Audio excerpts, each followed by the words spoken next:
Welcome to Mlc TV News Hour, reaching you live from the city of LOKOJA, the Conference State of Nigeria. I am Sherifat Mohammed. The headlines. Governor YAHAYA Bello commissions Rice Processing Center in KUNGBANI, LOKOJA. KOGI chapter of APC inaugurates state executives.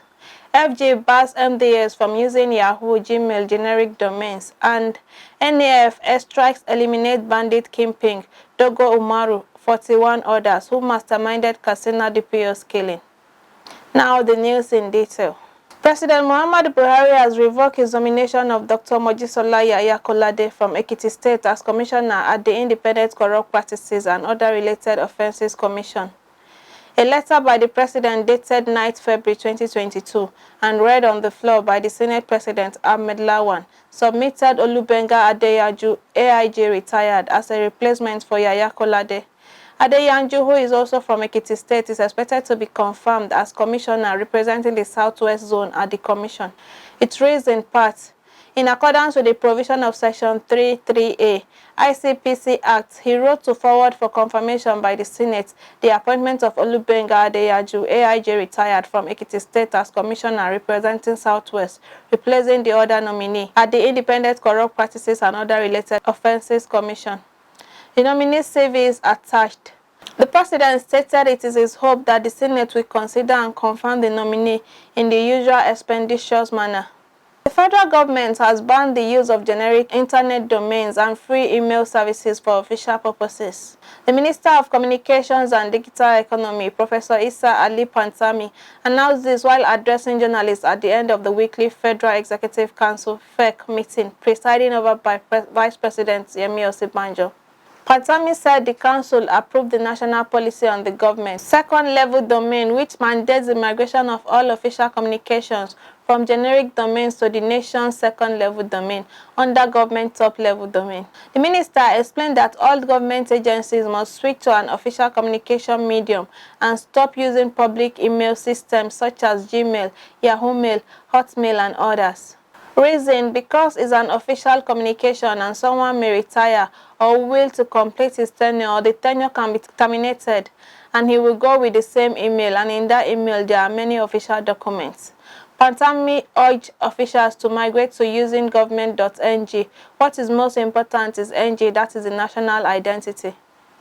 Governor YAHAYA Bello of Kogi State has commissioned Geskia Rice Processing Center constructed by Kogi Value Chain Development Program under the FGN IFAD assisted project at KUNGBANI, LOKOJA local government area of the state. The commissioning was part of activities for the 3-day technical implementation support visit to VDCP project in Kogi by President Muhammadu Buhari's daughter Fatima Buhari, who is a Marketing Enterprise Development Advisor (MDAS) of FGN IFAD to VCDP to Government House LOKOJA with her entourage, who were duly received by the State Deputy Governor Edward Onoja.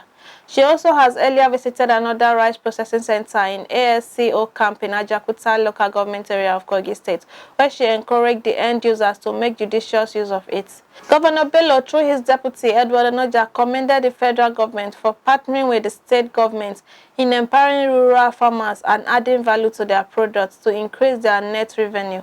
He reaffirmed the commitment of his administration to continue to invest in agriculture for economic diversification. Onoja enjoined the beneficiaries to take ownership of the rice processing center and ensure proper maintenance for their own benefits.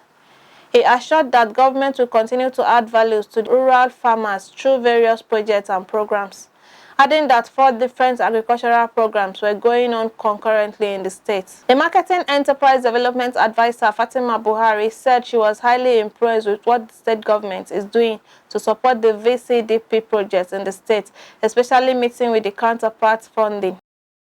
Kogi Enterprise Development Agency (KEDA) has reiterated its commitment to make many entrepreneurs and to increase small and medium business owners. The Managing Director and Chief Executive Officer, Rekia Onaivosani, re-emphasized the agency's commitment when she met with GSM operators to discuss possible ways of sharing facilities that would enhance productivity and boost the economy of the individuals, including increasing the state revenue. Our reporter has more. KOGI Management and Development Agency (KEDA) has called for cluster management to revamp small business owners in the state.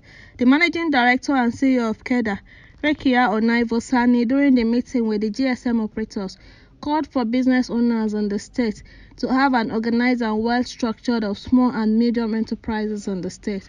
We feel that they possess a very formidable system where we can now trigger the shared facility access at the federal government level to building their structure. While we are engaging them at this period, we feel that at the planning stage, we need to carry along the beneficiaries that we are targeting. We want to have a scientific approach in such a way that we do not just sit in our offices and doctored reports of intervention, a kind of carrying out a SWOT analysis. Where is their strength, weakness, opportunities, and threats, to be able to develop a very scientific approach to supporting their businesses. The executive members who explained of the state agency detailed the importance of a conducive environment that could make business to grow. He also said the state government has put everything in place to encourage would-be entrepreneurs. The body will work based on standards and will have policies in place that guide our operation. And on how to get funded, the KEDA executive also narrated. We have to intervene with the KOGI sector, for instance. We want to know if we solve this problem, which means there's no going outside the country to solve this problem. We will be earning that money into KOGI. Figure out that this is the market we are going to play in, and we want to play it like we mean business. The chairman of Global System for Mobile Communication (GSM) operators on the state explained areas of collaboration and seek government to provide the provision to allow smooth takeoff. Economic-wise, it's something that the state is equally going to benefit to, and more so, it's going to put Kogi State in the same pedestrian with other states in terms of ICT, technology, and the rest. It has to do with an approved location that is well blowed by generally to the state and even other states, where we can have a harmonious operation of GSM activities. What we're actually looking from them, we are looking for a partnership. I wouldn't want to call it a pure assistance. I want to call it a partnership where we can bring in our own quota and they bring in our quota for us to achieve a formidable GSM market in Kogi State. Kogi Enterprise Development Agency (KEDA) is an agency established by Kogi State law under the Ministry of Commerce and Industry for the purpose of stimulating, monitoring, and controlling enterprise development for social and economic development of Kogi State.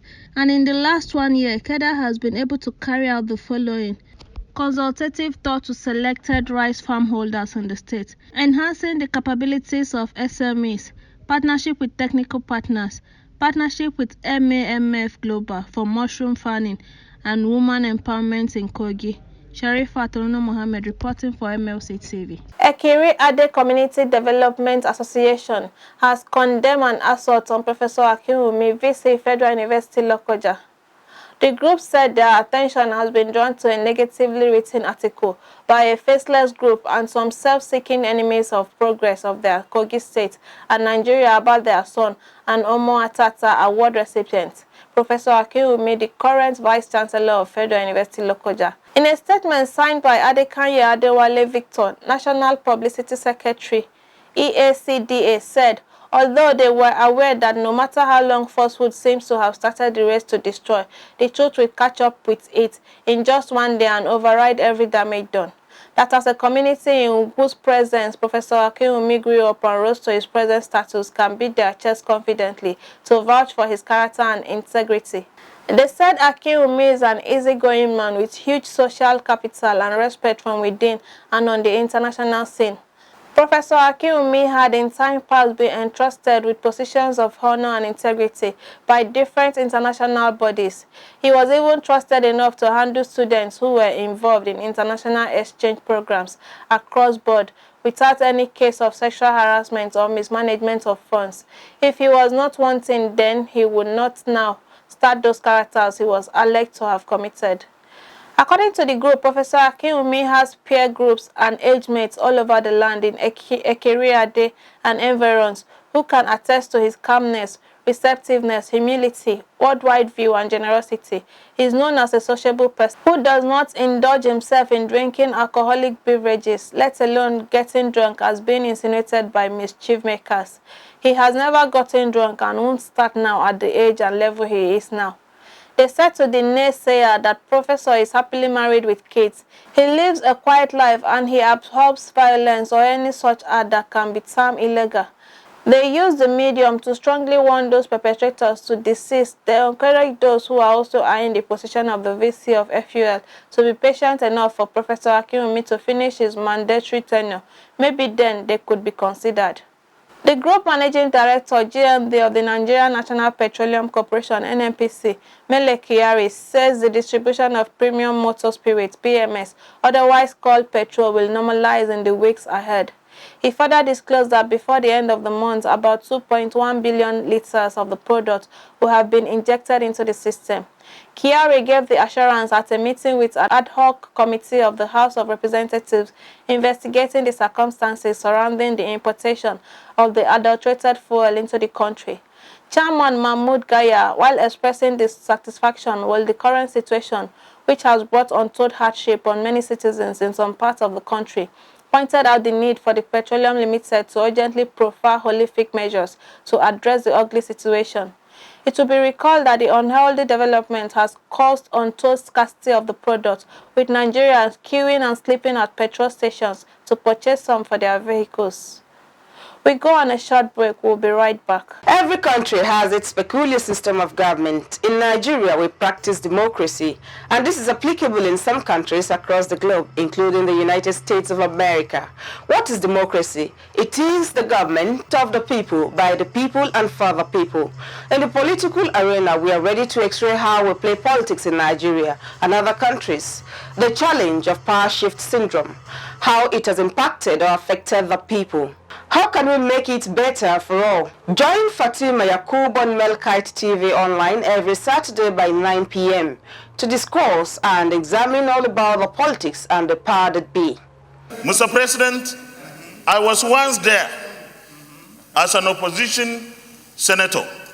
There was never a time that we called the president at that time, who was a PDP president, an insult, because this is our institution, and if we don't conduct ourselves with dignity and respect, nobody will respect us. The heads of security in Nigeria made several different explanations for killings of our citizens. The Constitution of the Federal Republic of Nigeria 1999 as amended, I hereby forward for the confirmation by the Senate the appointment of the underlisted nominees as National Commissioners and Resident Electoral Commissioner for the Independent National Electoral Commission, INEC.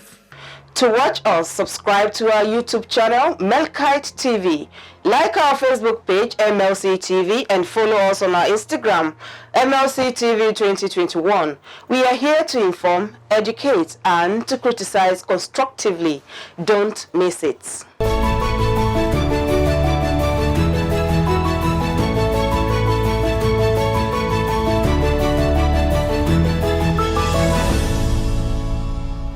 Welcome back. Kogi State Governor YAHAYA Bello swears in the All Progressive Congress executives following their successful election for another tenure.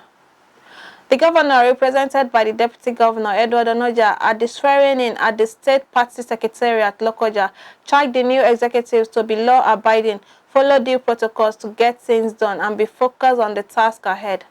The state APC chairman, Abdullahi Bello, who coordinated the swearing-in ceremony, handed to them the certificates of returns and encouraged them to carry on with the slogan of doing more for the people of the state as a true representatives of the leading party anywhere they find themselves.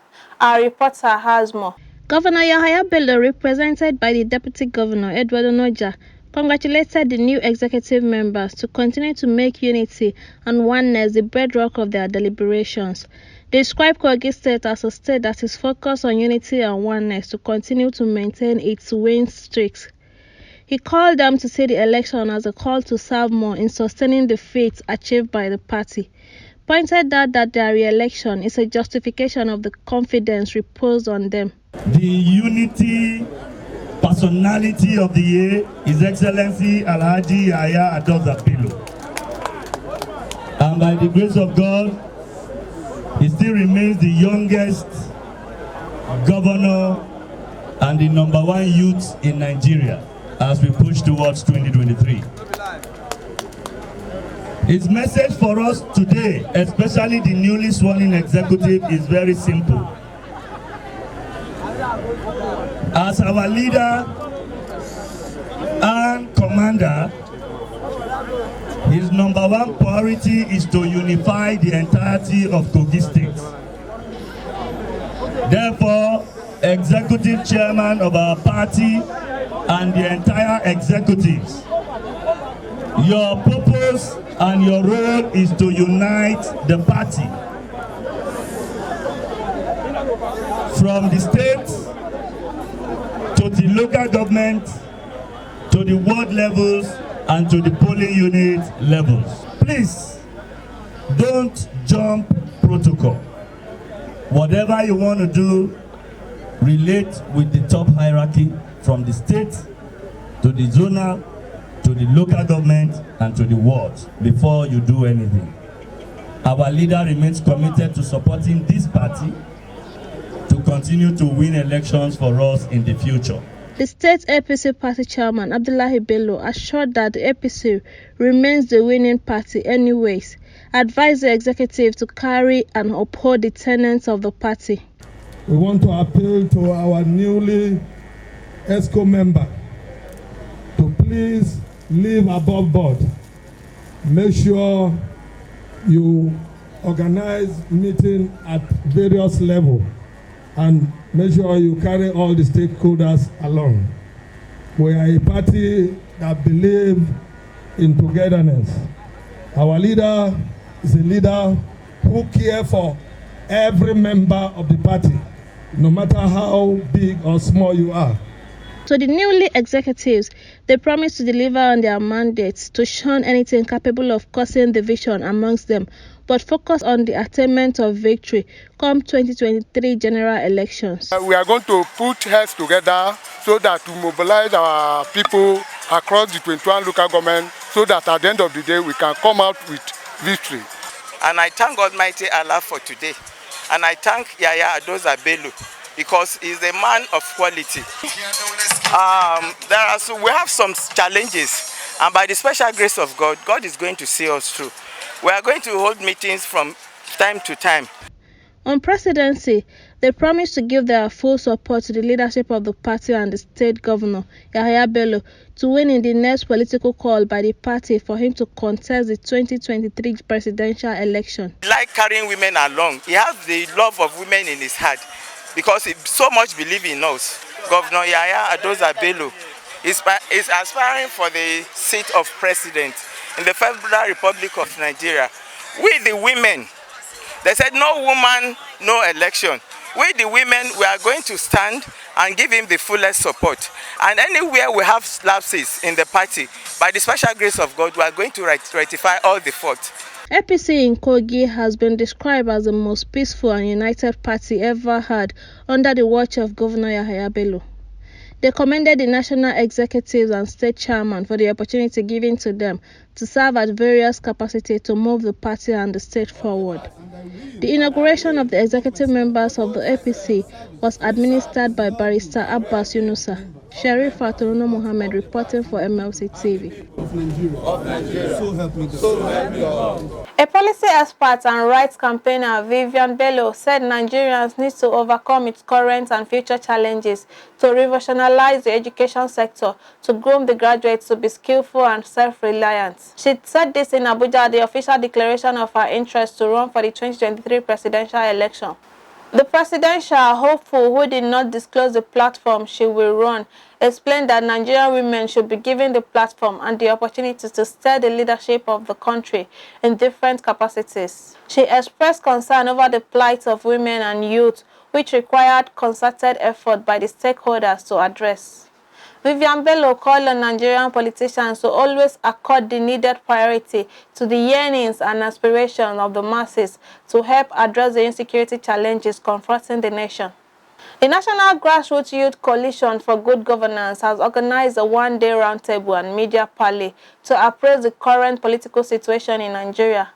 The event, which was held at Day Spring Hotel, Wuse Zone 6, Abuja, was attended by civil society organizations, CSOs, youth association clubs, women groups, media and political fora. Participants interfaced with the Director General of the Institute for Governance and Leadership Studies in Africa, Abuja, and Executive Director of Initiative for Community Development, Kano. At the end of the meeting, they discovered that the current unstable political situation in the country demands urgent attention from all stakeholders, particularly the youth. They resolved that the political leadership with the involvement of youth in governance is critical to political stability and the survival of the democracy, especially at party level. Participants unanimously endorsed and supported the aspiration of Saliu Mustafa as national chairman of the APC and Peter Omorayole Oputu as national youth leader to emulate the gesture of the opposition party that elected Muhammadu Suleiman Kadade as PDP national youth leader a few months ago. Our reporter has more. Youths are said to be the leaders of tomorrow, and that tomorrow is now. The event had over 70 different political members from across the 36 states, including the FCT, who said youth must be allowed to participate in politics and hold political offices. This was highlighted by Dr. Kabir Kura. He stated the need for there to be an all-youth and women inclusive political atmosphere, where they can be actively involved in decision-making, both socially, economically, politically, and financially. And discuss within ourselves. Let us find a lasting solution whereby inclusion, by allowing the youth, the women to partake in the political office holding in this our great nation. It had happened before.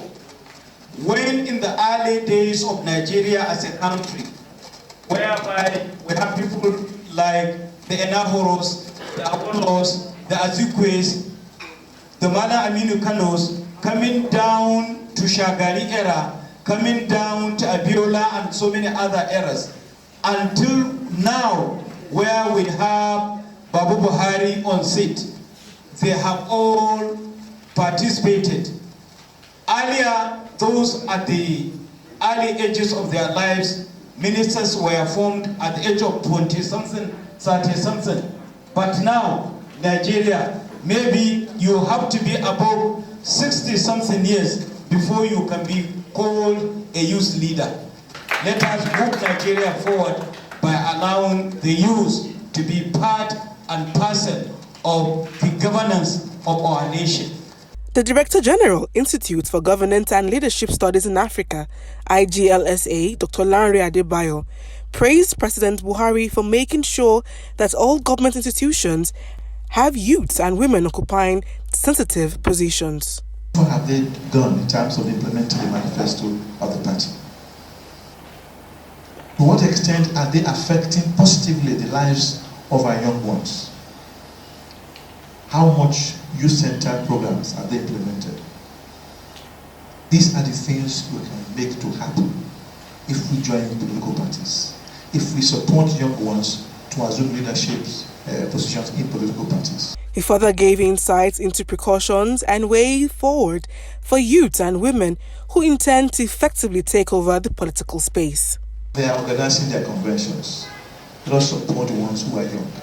Because if the president is going to be somebody above 60, we need to have chairman of the party who will be below. So that it will be a generational kind of collaboration with the young ones and the elder ones. Because we still need the elders' wisdom to guide us anyway. But if we have a window, please let us look for the young ones to lead our political parties. Having said that, I also want to urge our women, our mothers, no matter how young a lady is, she's our mother. because by nature they have been given that power to determine our generation. We also need to appreciate them, we need to encourage them, and create a niche for them to be involved in leadership. There's nothing wrong in having women chairmen of political parties. Nothing wrong. It's just that we need to work on it. It's not something that happens overnight. We have Amazons all over the place, women who are strong. We need to encourage them. Speaking with newsmen, aspirant of APC Youth Zonal Leader Northwest, Jibril Seze, said it's time for youth to stand up and be responsible, that the Nigerian youth and women are beyond capable of assuming any political office and thrive. While the representative for Women Alliance for a Better Tomorrow, Labatu Ishak, lent her voice on behalf of women in the political space. As young people, the best we can do is to identify, support, and promote somebody within our generation, and that must start now because we barely don't have time. The convention that is coming, I'm speaking for my party. The convention that is forthcoming, APC, is more of a foundation for us to accept if truly we want. But the best we can do is to participate. We must see every little opportunity as an opportunity to launch an attack. I mean, what I mean by attack, an attack to contest for political offices. Start from there, and unless we do that, the further generation cannot see the qualities in us. And like I've said on the platform, as young people, the people who want to grow from are busy organizing intellectual events, while unfortunately people of my generation are there doing a series of serious activities, watching things that are happening that are very politically. So this should be enough. It's enough. We must rise to our responsibilities. I am very sure we have youths that are ready for it. Because from the way, from the posters we've seen, from the programs held by the youth, you know they are ready for it. Because the youth have been used to do what they are not supposed to do. Because they have abilities to lead, they have ability to be governors, they have the ability to be president, but they are not being given the privilege to do that. So I think youth are very ready for this. With the youth that are more than 70% of the entire population, we'll try our best to see that we bring them on board now that the not too young to run bill is there. Everybody is allowed, the youth are allowed. Even some old people now are coming to say they want to contest. But we want the youth to take the gauntlet. It didn't just happen. Whatever it is that the youth are complaining about, the women as well, being relegated to the background, and many others, didn't just happen. So it will take a critical mass. It will take a whole struggle. It's a revolution that has started as far as I'm concerned, but how can we sustain it? So let's take it further in our smaller groups as we go back. Let's see how we also engage with the youth and ensure that we drive this message. We impress in their heart a stronger resolve to make sure that what we are doing is not as we did in the past, where we just came on board and then as we went on, we were distracted. The event also had a roundtable discussion where questions were raised, solutions given, and the next line of action was approved towards the inclusiveness of women and youths in politics. From Abuja, Margaret Mary Osuji, MLC TV. Speaker of Delta State House of Assembly and 2023 governorship aspirant Sheriff Oboriwori said he was not going on his governorship ambition. Oboriwori, who stated this while welcoming his colleagues at the resumption of plenary, drew the attention of his colleagues to a mischievous social media report designed to cause disaffection among them and the state. The Speaker, who is also the National Deputy Chairman of the Conference of Speakers of State Legislature of Nigeria, said the report is the handiwork of faceless, wicked, and enemy of our cherished democracy and encourage open participation in our electoral process, saying those behind the said media report lack courage, hence they created an avatar to unleash their falsehood and evil in the social media space. He said, "My dear colleagues, I have offered myself to serve our people in a higher capacity come 2023, and there is no going back." While appealing to all aspirants to pursue their aspiration in peace and harmony for the interest of the people and the state. He said they should respect the dignity and sanctity of others no matter how they feel about them. Oboriwori commended his colleagues for their commitment and support for the programs and activities of the 7th Assembly, adding that the leadership of the House acknowledges their loyalty and push for the success of the Assembly thus far. He thanked Deltans and all residents in the state for their continued confidence and goodwill for the House, saying that as representative of the people, he will at all times promote their common good, welfare and security.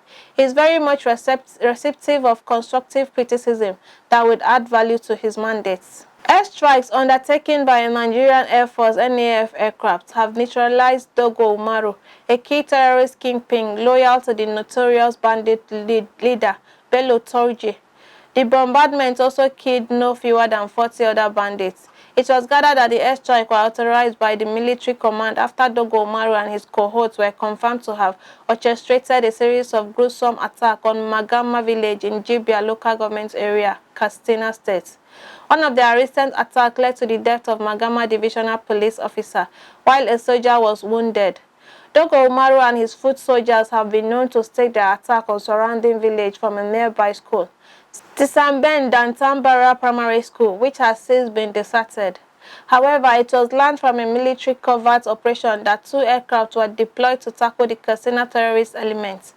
Local sources residing near Tisamben Babari village revealed that 42 terrorists were eliminated in the NAF airstrike, including Dogo-UMARU. An intelligence officer of the Nigerian Army said the military troops and men of other security agencies have intensified their operation in various theaters in the northwest recently. Terrorists in Kaduna State have kidnapped 22 locals and injured 4 others at Idon Town in Kajuru local government area of the state. Also, the Kaduna State Police Command said their operatives arrested 2 notorious bandits who amputated their captive around Sobongaria village, Chukun local government along the Kaduna-Abuja highway. However, the police did not speak on the kidnap of the 22 persons in Kajuru. According to a local in the affected community, the criminals came around 12:30 a.m. on Wednesday when the locals were fast asleep. They shot guns sporadically, breaking doors and windows to force people into the forest. He said they do not know how they came, but they just hear them shooting, breaking doors and windows. A councillor in Kajuru local government area of the state, Bala Jonathan, gave the names of the abducted and injured persons. According to him, after the attack, the following people were abducted: Justina Joseph, Mary Joseph, Rejoice Joseph, Stephen Joseph, Samson Ladan, Christiana David, Boniface David, Helen Aminu, Mirabel Aminu, Precious Philomena, Nelson Philomena, Christian Philomena, others, and Yossi Gabriel, Stephen Clement, Jinka Musa, Derek Obadia, Daniel David, Paul David, Istinfanu Peter, Miracle Matthew, Jesse Charles, and Favor Daniel. The 4 injured persons were David Megaya, Micah Musa, Josephine Matthew, and Marshall Musa. The PPRO in Kaduna State, ASP Mohammed Jaligi, said in a statement that on the 15th February 2022, the command's operative attacked to Tollgate Division along Civil GTF acted on credible intelligence and succeeded in apprehending 2 notorious kidnappers who are on the wanted list of many security agencies. The Commissioner of Police Kaduna Command is calling on all communities to be partners in ensuring that all security agencies get their maximum cooperation in stemming the activities of these marauded armed bandits. Now on our sport news.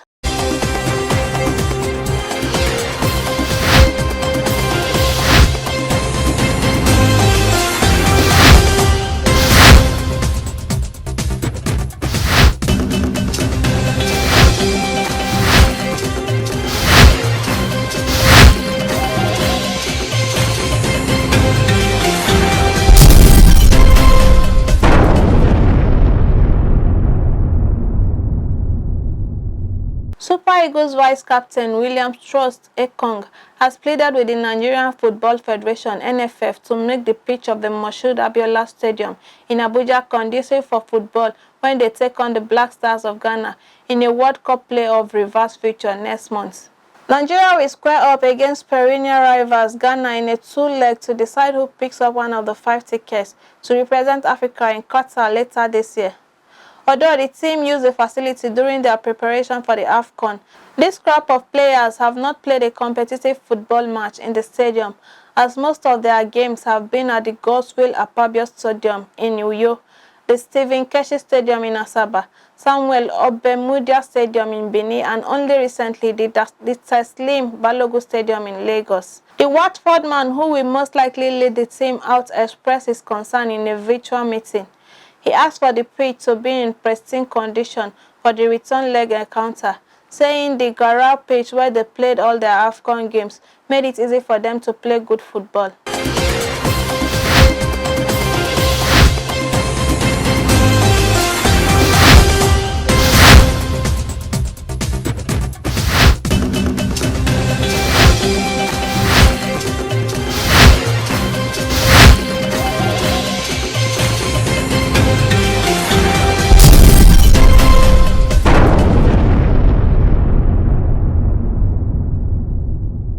Now let's join Matthias Ayodeji Peters for entertainment news.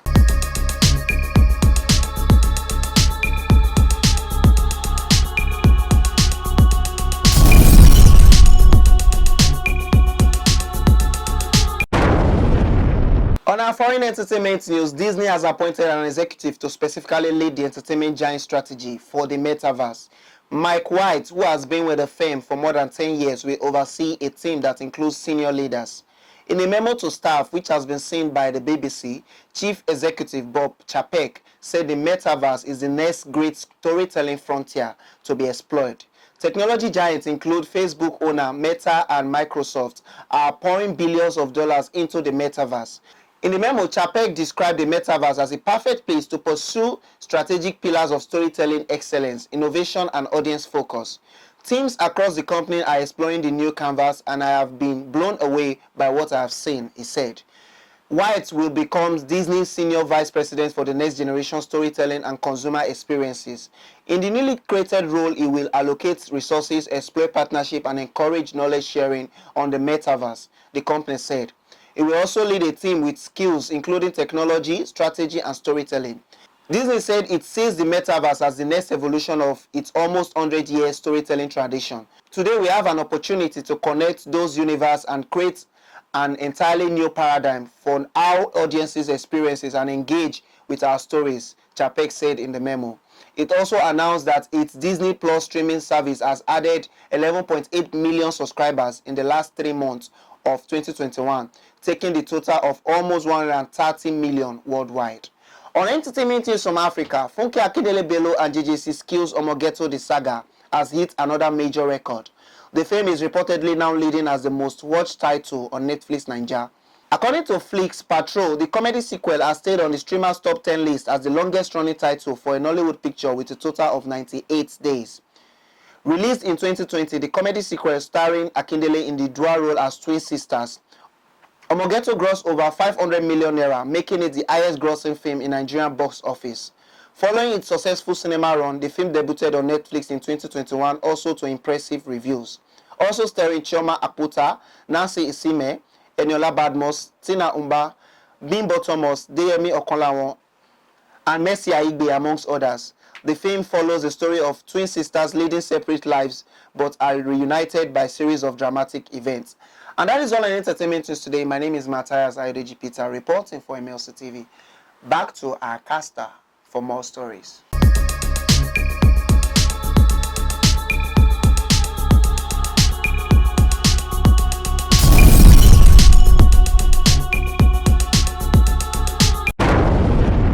Thank you, Matthias. That's our package for today. Do join us tomorrow at the exact time to watch our news hour via our YouTube channel, Mlc TV, or through any of our social media handles, Facebook page, Mlc TV, Instagram, Mlc TV 2021, and Twitter, Mlc TV 1. On Friday and Saturday, join Mlc TV to watch and contribute on our programs. Political Arena, 9 p.m. Saturday. Family Affairs, 7 p.m. Saturday. And Local Government and You, 9 p.m. Friday. To build a better society, it is yours and our responsibilities to speak out to correct ills in the society and to contribute meaningfully to the good of the people. At Mlc TV, if we cannot get to you, please invite us to share with you via the numbers displayed on the screen. For your event coverage, send eyewitness reports, information, contribution, advert placement or sponsorship. Also, call us via the same numbers to be our reporter, cameraman and ENG editor in any part of the nation, Nigeria, even outside Nigeria. Send your application and CV to Mlc Tv 2021 at gmail.com. I am Sherifat Mohammed. Thanks for watching.